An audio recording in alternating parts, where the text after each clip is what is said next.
అసలు ఈ వైరస్ అనేది ఎలా వస్తది? అసలు వైరస్ అంటే ఏంటి? రొయ్యకి విబ్రియో లోడ్స్ అనేది రావడం అయితే జరుగుద్ది. విబ్రియో లోడ్స్ మినరల్ రూపం ఇలా రావడం మూలంగా మీసాలు కట్ అవుతాం. విబ్రియో లోడ్స్ వచ్చేసి వైట్ స్పాట్స్ వచ్చి వైట్ స్పాట్స్ నుండి వచ్చిన తర్వాత వైరస్‌లోకి మారద్ది. సో, 3 స్టేజ్‌ల్లోకి మారద్ది. మూడో, నాలుగో స్టేజెస్. రొయ్యల చెరువుకి కరోనా వైరస్ క్వారంటైన్ తప్పనిసరి. సో, దీని గురించి అయితే మనం అప్డేట్ చేసుకుందాం. సో, చూడండి. సో, బిడలు అయితే కొట్టాం. ఇవి రొయ్యలు చనిపోవడం అయితే జరిగింది. సో, మనం వైరస్ అయితే రావడం అయితే జరిగిందనమాట. ఇప్పుడు మనం కూడా ట్రీట్మెంట్ అయితే చేస్తున్నాం. పట్టేసామండి వైరస్ వచ్చి. సో, దానికోసం అయితే మీకు చూపిస్తున్నా. సో, ఇకొచ్చేసరికి ఫ్యాన్ సెట్లు మొత్తం చూసారా?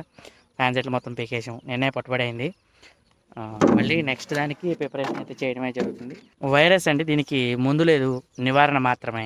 ఎవరైనా సరే రొయ్యల చెరువు చేసే ఉద్దేశం కానీ అలాంటివి ఏమైనా ఉంటే చుట్టుపక్కల మీ వాతావరణాలు ఎలా ఉన్నాయి ఏంటి అనేది అయితే మనం చూసుకోవాలి. అంటే ఏదైనా ఒక చెరువుకి వైరస్ వచ్చిందనుకోండి, ఆటోమేటిక్గా పక్క చెరువులు కూడా వచ్చే ఛాన్సెస్ అయితే ఉన్నాయి. పక్కన చెరువులు ఉంటాయి. సో, ఇక్కడ కూడా మా ఏరియాలో వరుసనే ఒక వారం 10 రోజుల నుంచి అయితే బాగాలేదు. అసలు ఈ వైరస్ అనేది ఎలా వస్తుంది, అసలు వైరస్ అంటే ఏంటి అనే దాని గురించి నాకు తెలిసినంత వరకు మీకు చెప్పడానికి ట్రై చేస్తాను. ఓకేనా సార్? వీడియో చివరి వరకు చూడండి, మంచి ఇంట్రెస్టింగ్గా ఉంటుంది. రొయ్యల చెరువులో వైరస్ రావడానికి ప్రధాన కారణం ఏంటంటే క్రాప్ వెంటనే క్రాపు ఇలా వేయడం మూలంగా కూడా రొయ్యకి వైరస్ వచ్చే ఛాన్సెస్ అయితే ఉన్నాయి. వైరస్ ఎప్పుడైతే పెరుగుద్దంటే రొయ్యకి విబ్రియో లోడ్స్ అనేది రావడం అయితే జరుగుద్ది. విబ్రియో లోడ్స్ ప్రొబయాటిక్స్ మినరల్ రూపం ఇలా రావడం మూలంగా మీసాలు కట్ అవుతాం. విబ్రియో లోడ్స్ వచ్చేసి వైట్ స్పాట్స్ వచ్చి వైట్ స్పాట్స్ నుండి వచ్చిన తర్వాత వైరస్‌లోకి మారద్ది. సో, 3 స్టేజ్‌ల్లోకి మారద్ది. మూడో, నాలుగో స్టేజెస్ ఉన్నాయి. ఈ స్టేజెస్‌లోంచి మారిన తర్వాత వైరస్ అయితే రావడం అయితే జరుగుద్ది. వైరస్ అటాక్ అవుతాకి ప్రధాన కారణాలు ఏంటంటే చుట్టుపక్కల చెరువులు ఎలా ఉన్నాయి. సో, ఈసారి ఇప్పుడు ఇది మార్చి నెల అయితే రావడం అనేది జరిగింది. ఇవాళ తారీఖు 13వ తారీఖు. ఈ నెలలో గ్రహణం కూడా ఉందండి. గ్రహణం.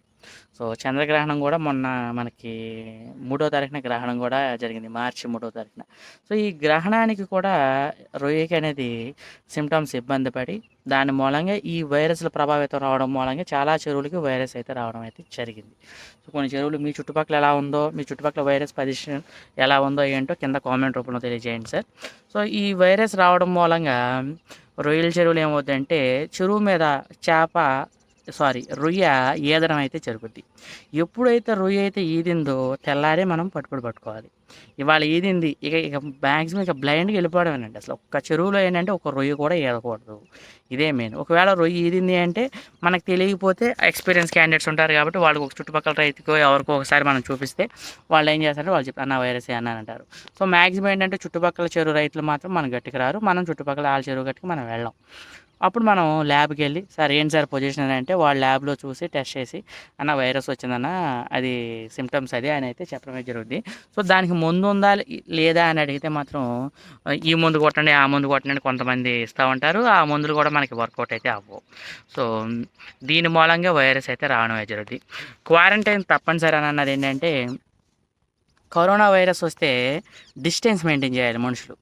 సో, అలాగే మనిషికి 6 ఫీట్లు గ్యాప్ ఉండాలి. సో, జాగ్రత్తగా ఉండాలి. మాస్క్ ఉండాలి. ఊపిరి ఒకడు ఒకడు తగలకూడదు అంటారు. సేమ్ చెరువులకు కూడా అంతే. ఈ చెరువుకి, ఆ చెరువుకి బాగున్న చెరువుకి, బాగున్న చెరువు పక్కన ఉందనుకోండి, ఇందులో ఉన్న వైరస్ వెళ్ళి అందులోకి వెళ్తుంది. ఎలా వెళ్తుంది అని అంటే కొంగలు, కుక్కలు, కాకులు ఇవేం చేస్తాయంటే మన చెరువులో అయితే కొంగ వాళ్తుంది. ఇప్పుడు నేను బిడలు కొట్టాను. మనం రోడీ కొట్టాం మొత్తం చచ్చిపోవడానికి. చనిపోయినాయి పైన తేలినాయి. ఇప్పుడు నా దాంట్లో చనిపోయినాయి. ఇప్పుడు మనం వైరస్ వచ్చే పోయింది కాబట్టి చనిపోయినాయి పైన తేలినాయి. కొంగలు ఏం చేస్తాయి, ఈ చనిపోయిన వాటిని పైన తేలిన వాటిని ఏం చేస్తాయి అంటే తీసుకెళ్ళిపోయి కొంగ వాళ్తుంది కదా. సో, అక్కడ చూడండి కొంగలు కూడా వాళ్తున్నాయి. మీకు చూపిస్తాను చూడండి వెనక.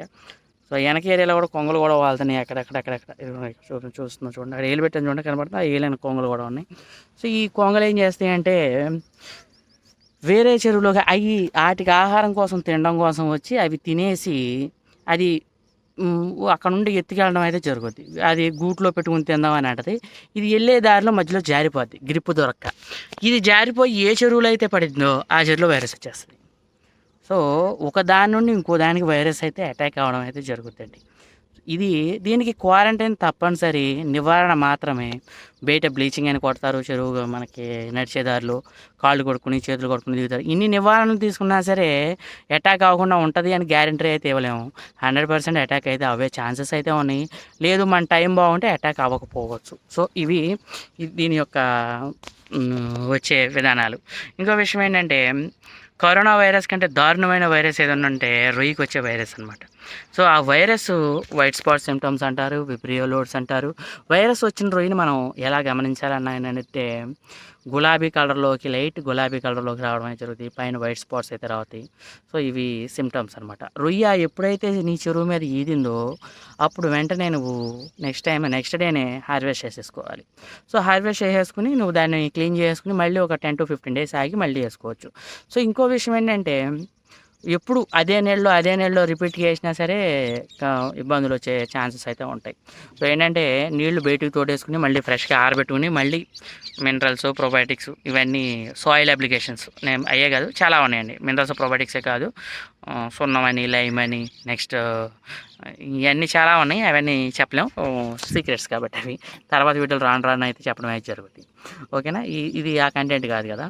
సో ఇలా కరోనా వైరస్ అయితే రావడం అయితే జరిగిందనమాట.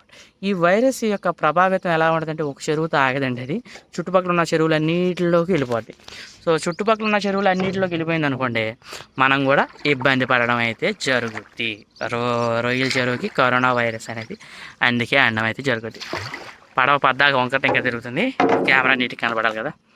సో కరోనా వైరస్ యొక్క ప్రభావితం, ఇది రొయ్యల చెరువుకి వచ్చే ప్రభావితం అనమాట. ఓకేనా, థ్యాంక్ యూ సో మచ్. ఈ టాపిక్లో ఏమైనా డౌట్స్ ఉంటే కామెంట్ రూపంలో తెలియజేయండి సార్. ఈ రోజు నుంచి రొయ్యల చెరువుకి సంబంధించి కూడా ఎప్పటికప్పుడు అప్డేట్ అయితే చేయడమే జరిగింది. అన్నీ ఇగో చూడండి, ఇక్కడ చూసే ఉంటారా, చనిపోయినా చూసారా, జోబుడాయి, కేసుకాయ అంటారు, ఇట్లా జోబుడాయిలు అంటారు. జోబుడాయిలు కూడా ఉన్నాయి అక్కడ అదివ్వండి.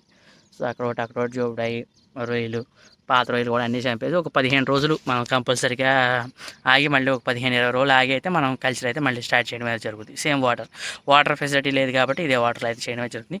ఈ రోజు నుంచి వచ్చేసరికి ఏంటంటే న్యూ జర్నీ స్టార్ట్స్ అని అన్నా కదా, ఏంటంటే రొయ్యల చెరువులకు సంబంధించిన ఎప్పుడు అప్ టు డేట్ విషయాలు అయితే మీకు చెప్పడం అయితే జరుగుతుంది.